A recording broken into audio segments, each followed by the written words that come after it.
Facebook লাইভে বিস্ফোরক অভিযোগ, সাসপেন্ড বীরভূমের এএসআই রাজকুমার দাস। বদলি নিয়ে ফেসবুকে ডিএসপির বিরুদ্ধে অভিযোগ তোলেন এএসআই রাজকুমার দাস।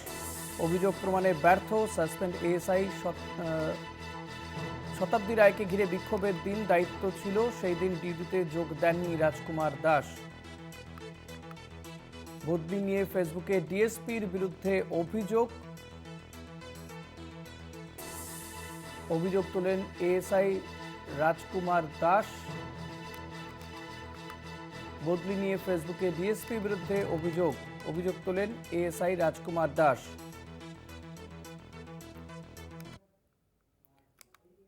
শতাব্দী রায়কে ঘিরে বিক্ষোভের দিনে দায়িত্বে ছিল, সেই দিন ডিউটিতে যোগ দেননি রাজকুমার দাস।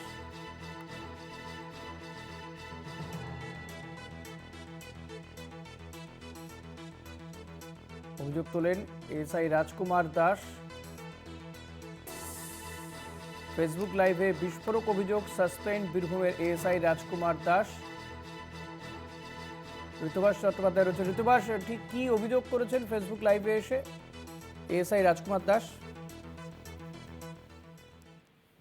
বিক্ষোভের ঘটনা বা সজ্জার সামনেই তৃণমূলের অঞ্চল সভাপতি বলরাম বাগদিকে মারধরের ঘটনা, সেই ঘটনার পরেই কিন্তু কার্যত রাজনৈতিক চাপানোতর সৃষ্টি হয় রাজ্য জুড়ে।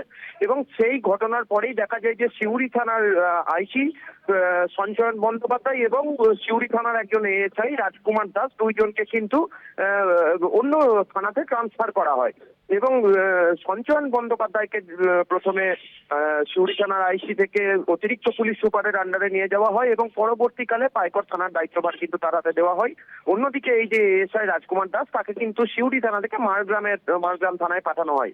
এরপরেই দেখা যায় দিন দুয়েক আগে কিন্তু রাজকুমার দাস কার্যত ফেসবুক লাইভে এসে অভিযোগ করেন এবং গুরুতর অভিযোগ যে সিউড়ি 2 নম্বর ব্লকের যে ব্লক সভাপতি নুরুল ইসলাম, তার কথাতেই নাকি ডিএসপি ডিএনটি অর্থাৎ কুণাল মুখার্জি, যিনি ডিএসপি ট্রাফিকের দায়িত্বে রয়েছেন বর্তমানে বীরভূম জেলায়, কিন্তু তিনি ডিএসপি ডিএনটির ইনচার্জেও রয়েছেন বর্তমানে, সেই কুণাল মুখোপাধ্যায়ের বিরুদ্ধেই তিনি কিন্তু বিস্ফোরক অভিযোগ আনেন। তিনি বলেন যে সেই ঘটনা কিন্তু ঘটিয়েছিলেন কুণাল মুখোপাধ্যায় এবং তারপরেই কিন্তু কার্যত জেলার যে পুলিশ, তার জেলা পুলিশে কিন্তু একটা অশান্তি সৃষ্টি হয়, একটা চাঞ্চল্যের সৃষ্টি হয় এবং জেলা পুলিশ কিন্তু কার্যত অপদস্থ হয়, এমনটা কিন্তু বলাই যায়। এই ঘটনার পরে কিন্তু কার্যত তৎপর হতে দেখা গেল জেলা পুলিশকে এবং রাজকুমার দাসকে কিন্তু ইতিমধ্যেই সাসপেন্ড করা হয়েছে। এবং আমরা যেটা জানতে পারছি যে জেলা পুলিশের আধিকারিকরা যেটা জানাচ্ছেন যে এই রাজকুমার দাস যেদিন শতাব্দী রায়ের ঘটনা ঘটে সেদিন তার ডিউটি ছিল, কিন্তু ডিউটি থাকা সত্ত্বেও তিনি কিন্তু ডিউটিতে যোগদান করেননি। পরবর্তীকালে সিউড়ি থানা আইসি তাকে ডেকে পাঠালে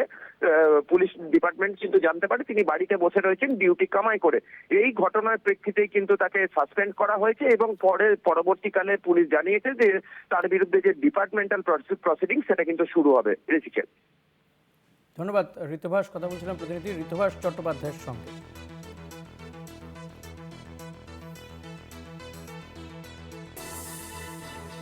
বীরভূমে এসআই রাজকুমার দাস, তিনি ফেসবুক লাইভে এসে বিস্ফোরক অভিযোগ করলেন। সাসপেন্ড বীরভূমের এসআই রাজকুমার দাস। বদলি নিয়ে ফেসবুকে ডিএসপির বিরুদ্ধে অভিযোগ তোলেন এই এসআই রাজকুমার দাস। অভিযোগ প্রমাণে ব্যর্থ সাসপেন্ড এসআই। শতাব্দী রায়কে ঘিরে বিক্ষোভের দিন দায়িত্বে ছিল সেদিনকে ডিউটিতে যোগ দেননি রাজকুমার দাস, বদলে তিনি বাড়িতেই ছিলেন, ছুটি নিয়ে বাড়িতে বসেছিলেন, এমনটাই অভিযোগ তার বিরুদ্ধে।